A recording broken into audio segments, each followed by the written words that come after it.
ভারতীয় মিডিয়া তারা হঠাৎ করেই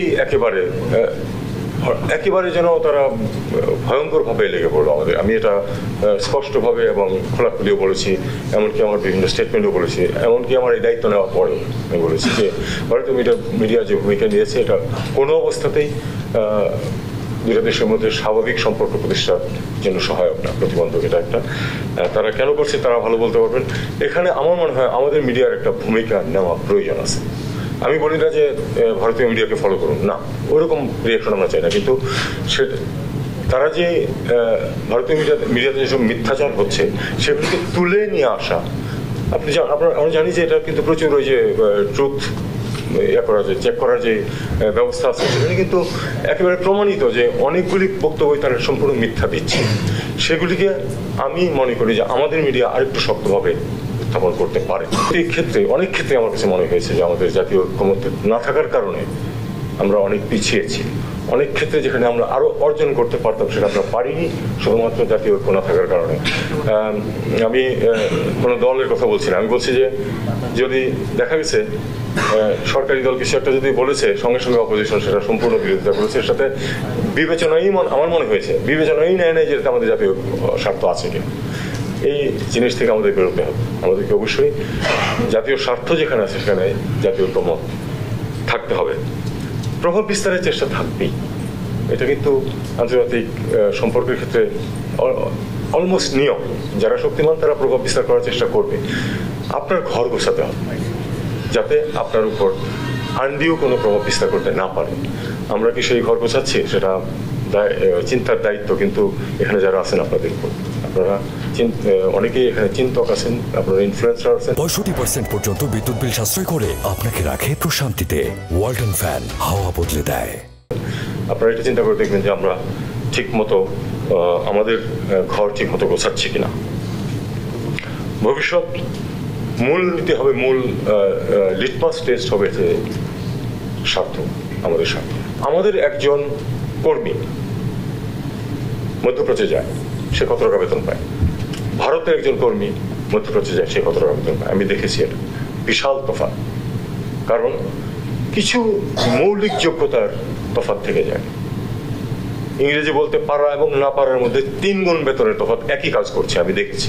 এই কথা আমরা সবাই জানি যে পূর্ববর্তী সরকার ভারতে যেসব কনসার্ন ছিল, যেগুলি তাদের উদ্বেগ ছিল, সেগুলি কিন্তু দূর করার যথাসাধ্য চেষ্টা তারা করেছে।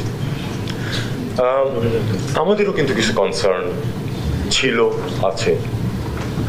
যদি একই সাথে আমাদের কনসার্নগুলো মিট করা হতো ঠিক মতো, তাহলে কিন্তু দ্বিপাক্ষিক সম্পর্ক নিয়ে এই যে এক ধরনের একটা চলাচল সেটা কিন্তু থাকতো না।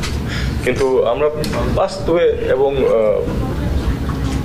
মোটা দাগে আমরা দেখতে পাই যে আমাদের যেগুলি কনসার্ন ছিল সেই কনসার্নগুলি ঠিক ওইভাবে কিন্তু সেগুলির ব্যবস্থা নেওয়া হয়নি।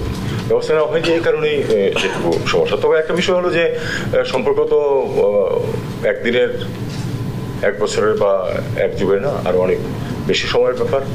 সবসময় একরকম যাবেই এমনও কথা নেই। আমরা আশাবাদী হতে চাইবো যে আমরা একটা ভালো সম্পর্ক প্রতিষ্ঠা করতে পারবো, যাতে করে দুই পক্ষের স্বার্থ সংরক্ষিত হয়। আমার মনে হয় সবচেয়ে গুরুত্বপূর্ণ হলো এই বিষয়টা যে দুই দেশের মধ্যে সম্পর্ক এমন হবে যেন উভয় দেশেরই স্বার্থ সংরক্ষিত হয়, যেন শুধু সেটা একদিকে না যায়। আমরা সামনে যেগুলি প্রতিবন্ধকতা এই মুহূর্তে দেখতে পাই এবং আমাদেরকে যেটা নিয়ে ইতিমধ্যে কাজ করতে হচ্ছিল আগে থেকে এখনো হচ্ছে, সেটা যেমন ধরুন পানি সমস্যা আমাদের আছে, তিস্তা নিয়ে কোনো অগ্রগতি হয়নি, আমরা চাইবো যে অগ্রগতি হোক।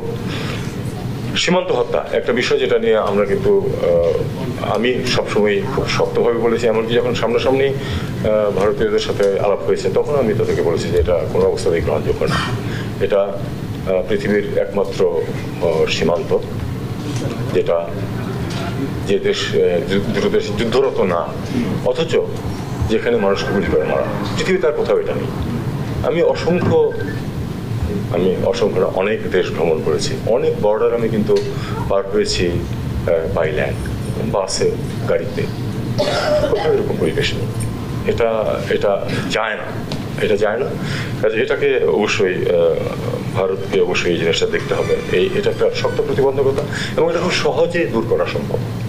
আসলে এই ধরনের গুলি করে মানুষ মারার কোনো প্রয়োজন নেই। অপরাধ তো হয়, পৃথিবীর সব বর্ডারই অপরাধ হলেই গুলি করে মারতে হবে এমন কথা নয়। কারণ আপনি যখন অপরাধের কারণে গুলি করে মারছেন তখন কিন্তু আপনি 3টা কাজ একসাথে করে ফেলতেছেন, তাকে অ্যাকিউজ করা, তার বিচার করা এবং তার শাস্তি বিধান করা।